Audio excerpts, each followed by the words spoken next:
Sa ngalan ng Ama, ng Anak, ng Espiritu Santo. Amen. Amen. Ang pagpapala ng ating Panginoong Kristo, ang pag-ibig ng Diyos Ama, at ang pagkikipagkaisa ng Espiritu Santo, naway sumainyong lahat. At sumainyo rin. Mga kapatid, duminin natin ang ating mga kasalanan upang tayo maging marapat gumanap sa banal na pagdiriwang. Inaamin ko sa pangyarihang Diyos At sa inyo mga kapatid, na lubha ako nagkasala sa isip, sa salita at sa gawa, at sa aking pagkukulang, kaya isinasamo ko sa mahal na Birheng Maria, sa lahat ng mga anghel at mga banal, at sa inyo mga kapatid, na ako'y ipanalangin sa Panginoong ating Diyos. Kawan tayo ng pangyarihang Diyos, patawarin tayo sa ating mga kasalanan. Patubayan tayo sa buhay na walang hanggan. Amen. Panginoon, kaawaan mo kami. Panginoon, kaawaan mo kami. Kristo, kaawaan mo kami. Kristo, kaawaan mo kami. Panginoon, kaawaan mo kami. Panginoon, kaawaan mo kami. Manalangin tayo. Ama naming makapangyarihan, ang iyong dakilang pagkamawain ay nangingibabaw sa aming ginagawang kabutihan at idinadaing ng mga kahilingan. Ang kagandang loob mo sa amin ay gawin mong mag-uumapaw upang ang kasalanang pinangambang ihingi na kapatawaran ng munti naming takot na ika'y lapitan ay iyong patawarin ng lubusan. At ang pinag-aalangan naming hilingin ng pagdarasal ay iyong pagbigyang aming makaptan. Sa pamagitan ni Jesucristo kasama ng Espiritu Santo, magpasawalang hanggan. Amen. Pagbasa mula sa aklat ni Propeta Joel. Magluksa kayo at tumangis, mga saserdoteng naghahandog ng haing susunugin sa dambana ng Panginoon. Pumasok kayo sa templo at manatili roong magdamag na nakasuot ng sako. Walang trigo o alak na iahandog sa dambana ng inyong Diyos. Iutos ninyo na mag-ayuno ang lahat. Tawagin ninyo ang mga tao upang sumamba. Tipunin ninyo ang matatanda at lahat ng taga-Huda. Pumasok kayo sa templo ng Panginoon na inyong Diyos at sumamos sa Kanya. Malapit na ang araw ng Panginoon at magaganap ang pagkawasak ng likha ng Kanyang kamay. Kalagim-lagim ang araw na iyon. Hipan ninyo ang trumpeta, ibigay ang hudyat sa Siyon, sa banal na burol ng Diyos. Manginig ang lahat ng nananahan sa Huda. Dumating na ang araw ng Panginoon. Ito'y makulimlim at malungkot na araw. Madilim ang buong paligid. At lumitaw ang napakakapal na balang tulad ng paglaganap ng liwanag sa kabundukan kung nagbubukang liwayway. Hindi pa nangyayari ang ganito ng mga nakaraang panahon at hindi na mangyayari pang muli.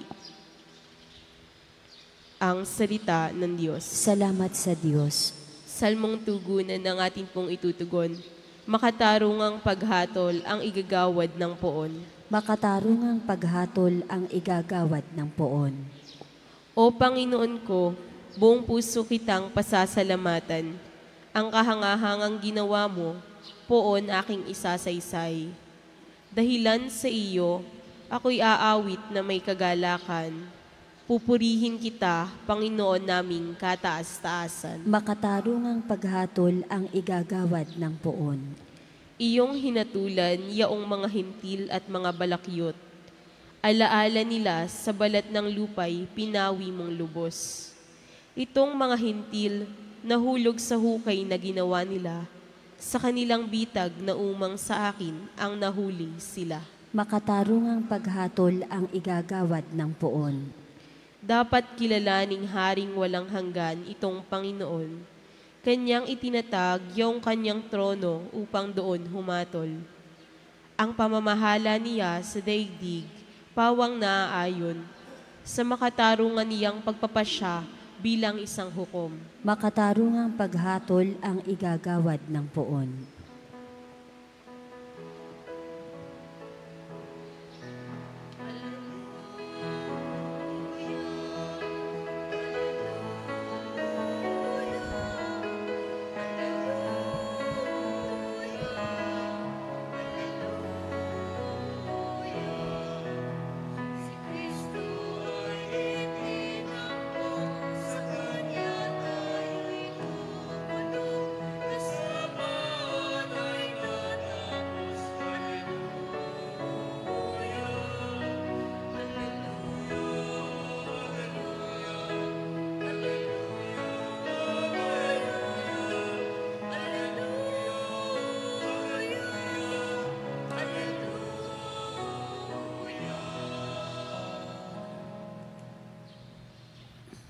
Sumainyo ang Panginoon. At sumaiyo rin.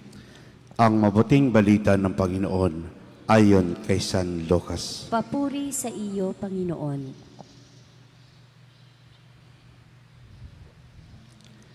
Noong panang iyon, matapos palayasin ni Jesus ang isang demonyo, nang ilalas ang mga tao.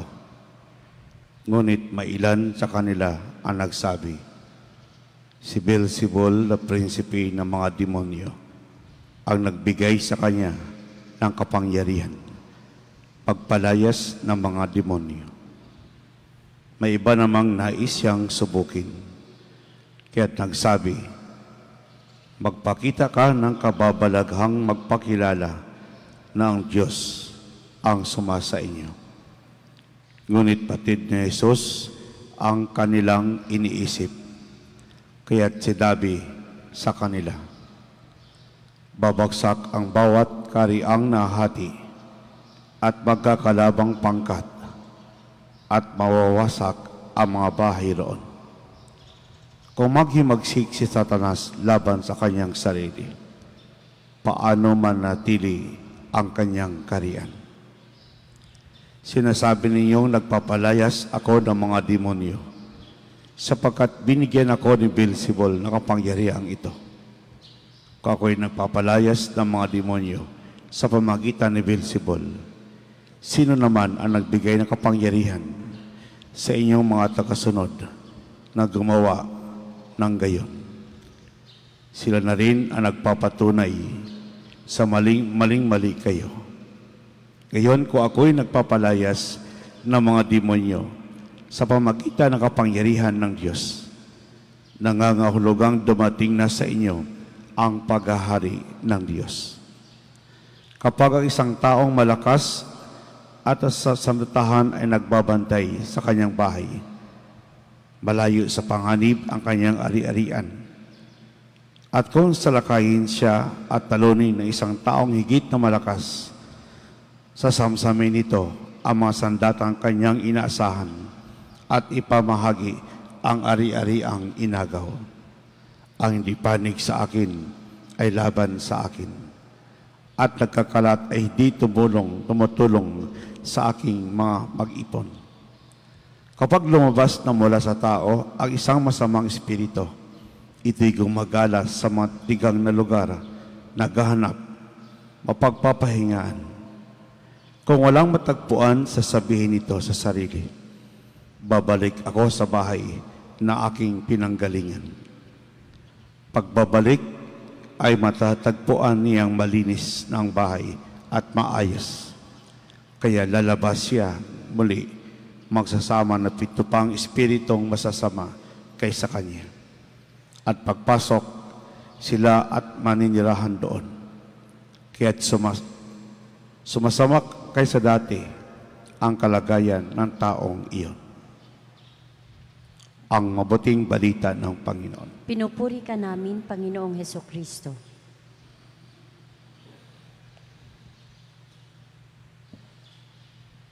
Magandang umaga po sa lahat. Sabi po ng iba, hindi po totoo na mayroong demonyo. Tayong mga Kristiyano ay naniniwala na totoo, may kapangyarihan ang mga demonyo. Sa mga Hudyo, ang tawag po nila ay prinsipe ng demonyo. Ay walang iba kundi si Beelzebul. Sa ating mga Kristiyano, ang tawag po natin ay si Satanas. The greatest deceit of the devil is to make us believe it doesn't exist. Ito yung kapangyarihan ng mga demonyo. Pinaniniwala tayo na hindi totoo, na walang demonyo, na walang demonyo na umiiral sa mundo. Pinaniniwala tayo na hindi totoo ang kanilang presensya sa ating buhay. But believe me, brothers and sisters in Christ, totoo po na mayroong demonyo. Being afraid makes one weak and vulnerable. Here comes today's gospel message. It demonstrates Christ's tremendous power over evil. Kapag tayo'y mananatiling close at focus kay Jesus, wala tayong dapat ikakatakot dahil ang namumuhay sa atin, ang kasakasama natin ay ang kabutihan lamang. The prince of lie will do everything to obstruct goodness. Lahat ng paninira, lahat ng pagdududa, lahat ng kasinungalingan ay gagawin para maging kapangyarihan. The power of Jesus is beyond heaven, beyond and above heaven and earth. God is the source of everything. God is the fullness of His power, who created everything. Siya lamang at wala nang iba ang may kakayanang gumawa noon, kundi si Jesus. Hindi po tayo anak ng demonyo. Anak po tayo ng Diyos. Dahil anak tayo ng Diyos, kailangan lamang kumapit kay Jesus. Tuloy lang ang paggawa ng mabuti at mamuhay sa katotohanan dahil ito ang nais ng Diyos sa bawat isa. Ito din ang natura ng bawat isa. Gumawa ng mabuti at mamuhay sa katotohanan. Sa buhay po ng bawat isa, ilang beses tayong sinubok at ang iba po na apektuhan sa buhay. Maging matatag, maging malakas, labanan ang diablo sa awa ng Diyos. Kaya natin gawin ang lahat ng ito. Tiwala lamang at manalig sa kanyang kapangyarihan. Magtatagumpay tayo kung tayo'y matatag sa mga pagsubok na ating pinagdadaanan sa buhay. Ang gustong magtagumpay, babangon at kakayanin natin. Pakinggan natin si Jesus. Pakinggan natin ang halimbawa ni Jesus. Amen.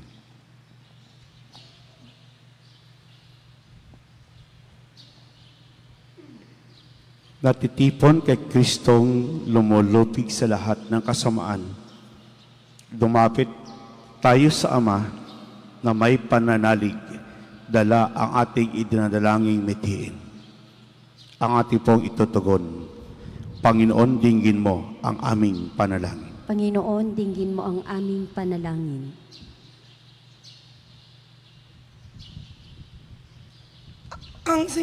Ang simbahan naway magpanibago at magbigay ng tapat na pagsaksi sa mga tamang pinahalagahan sa buhay upang makatulong at ibangon ang nalugmok na sandaigdigan.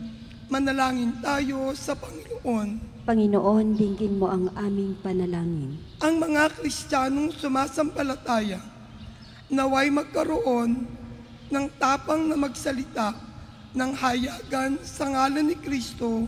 Manalangin tayo sa Panginoon. Panginoon, dinggin mo ang aming panalangin. Buong puso nawa nating suportahan ang pagsulong ng katotohanan at labanan ang hindi hayagang impluwensya ng kasamaan. Manalangin tayo sa Panginoon. Panginoon, dinggin mo ang aming panalangin. Ang mga may sakit at may kapansanan naway makatanggap ng kasiyahan ng pag-ibig ng Diyos mula sa mga taong nag-aaruga sa kanila. Manalangin tayo sa Panginoon. Panginoon, dinggin mo ang aming panalangin. Ang mga namayapa naway tanggapin sa kaganapan ng kaharian ng Diyos. Manalangin tayo sa Panginoon. Panginoon, dinggin mo ang aming panalangin.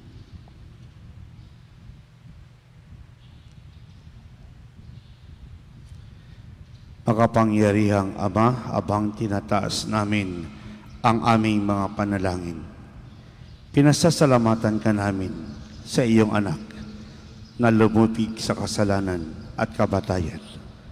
Siya na nabubuhay at nagahari magpakailanman. Amen.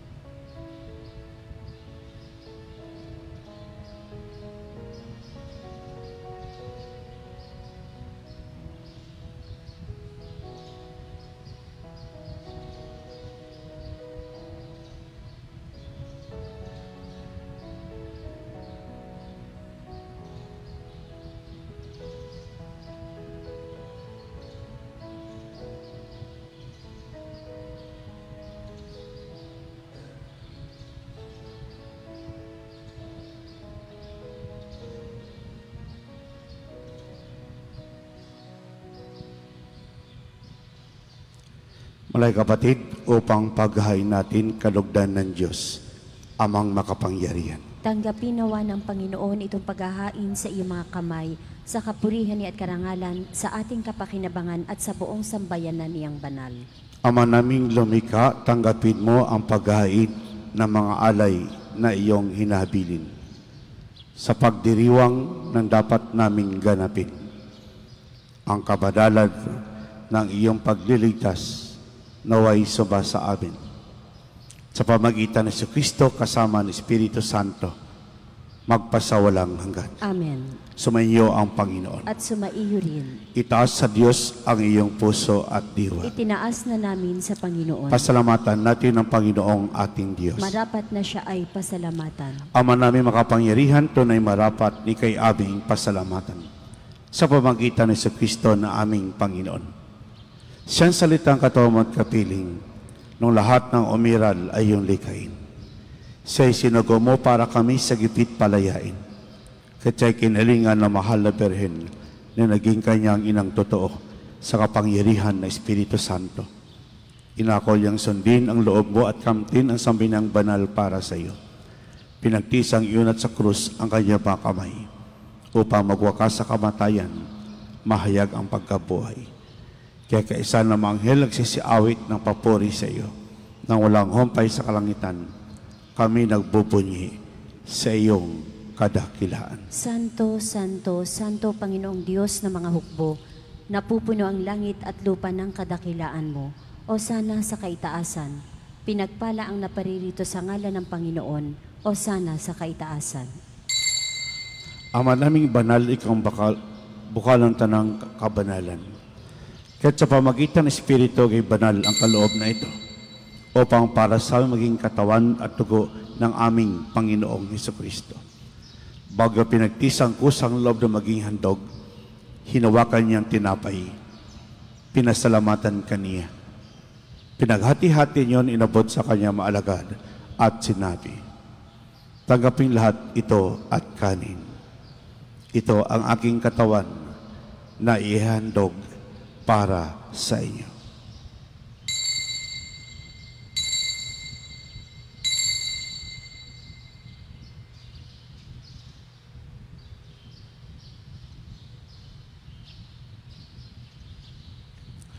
Ganyan naman matapos ang hapunan, hinawakan niyang kalis, muli kang pinasalamatan. Labot niyang kalis sa kanya maalagad at sinabi, tanggapin lahat ito at inumin. Itong kalis ng aking dugo, ng bago't walang hanggang tipan. Ang aking dugo na ipupuhos para sa inyo at para sa lahat, sa ipagpapatawad ng mga kasalanan. Gawin niyo ito sa pag-alaala sa akin.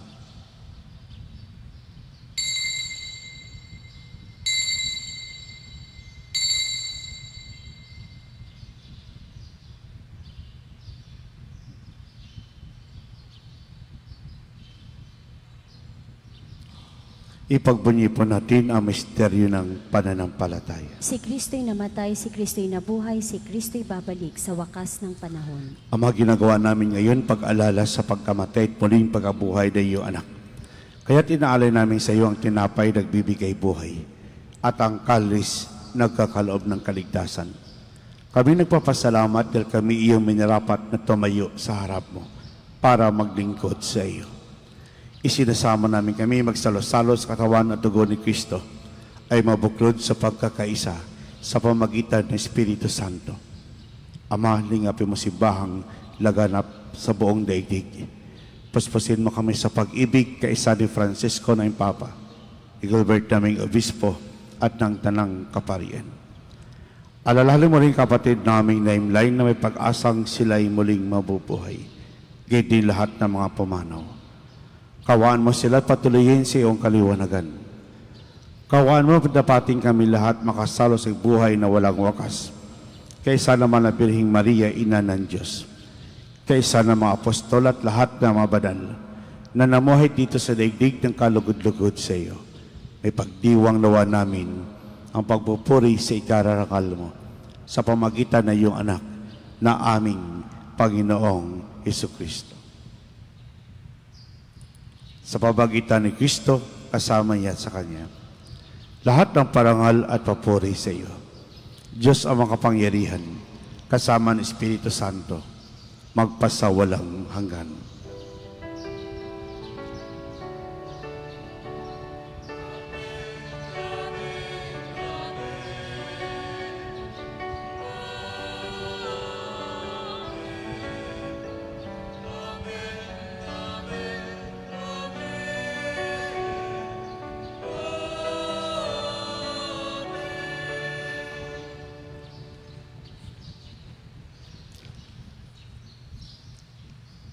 Sa tagubilin ng galing na utos at turo ni Jesus, Pay natin at Diyos, ipahayag po natin ng lakas loob.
Iniling namin kami adjust sa lahat ng masama, pagkalooban ng kapayapaan araw-araw.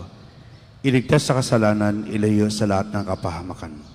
Samantalang aming pinanabigan dakilang araw ng pagpapahayag ng tagapagligtas naming si Jesucristo. Sapagkat iyo ang kaharian at ang kapangyarihan at ang kapurihan magpakailanman. Amen. Panginoon Jesucristo, sinabi mo sa iyong apostol, kapayapaan ang iniwan ko sa inyo. Ang aking kapayapaan ibinibigay ko sa inyo. Tungahin mo aming panampalataya at huwag ang aming mga pagkakasala. Pagkalooban mo kami ng kapayapaan at pagkakaisa, ayon sa iyong kalooban kasama ng Espiritu Santo, magpasawalang hanggan. Amen. Ang kapayapaan ng Panginoon ay laging sumaiyo. At sumaiyo rin. Pagbigay po tayo ng kapayapaan sa isa't isa. Peace be with you. Good morning po sa lahat. Kordero ng Diyos na nag-aalis ng mga kasalanan ng sanlibutan, maawa ka sa amin. Kordero ng Diyos na nag-aalis ng mga kasalanan ng sanlibutan, maawa ka sa amin. Kordero ng Diyos na nag-aalis ng mga kasalanan ng sanlibutan, ipagkaloob mo sa amin ang kapayapaan.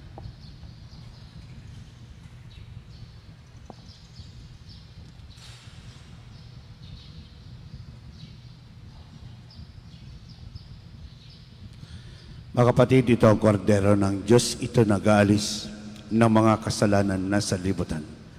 Mapalad ang mga inayahan sa kanyang piging. Panginoon, hindi ako karapat-dapat na magpatuloy sa iyo, ngunit sa isang salita mo lamang ay gagaling na ako.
Manalangin tayo. Ama naming mapagmahal, ipagkaloob mong sa pagsasalo namin sa pagkait inuming banal, kami maging katawan ni Kristo na aming pinakinabangan. Sa pamagitan niya, kasama ng Espiritu Santo, magpasawalang hanggan. Amen. Sumainyo ang Panginoon. At sumaiyo rin. Pagpalain kayo ng kapangyarihang Diyos, ang Ama, Anak at Espiritu Santo. Amen. Humaking taglay ang kapayapaan upang ang Panginoon ay mahalin at paglingkuran. Salamat sa Diyos.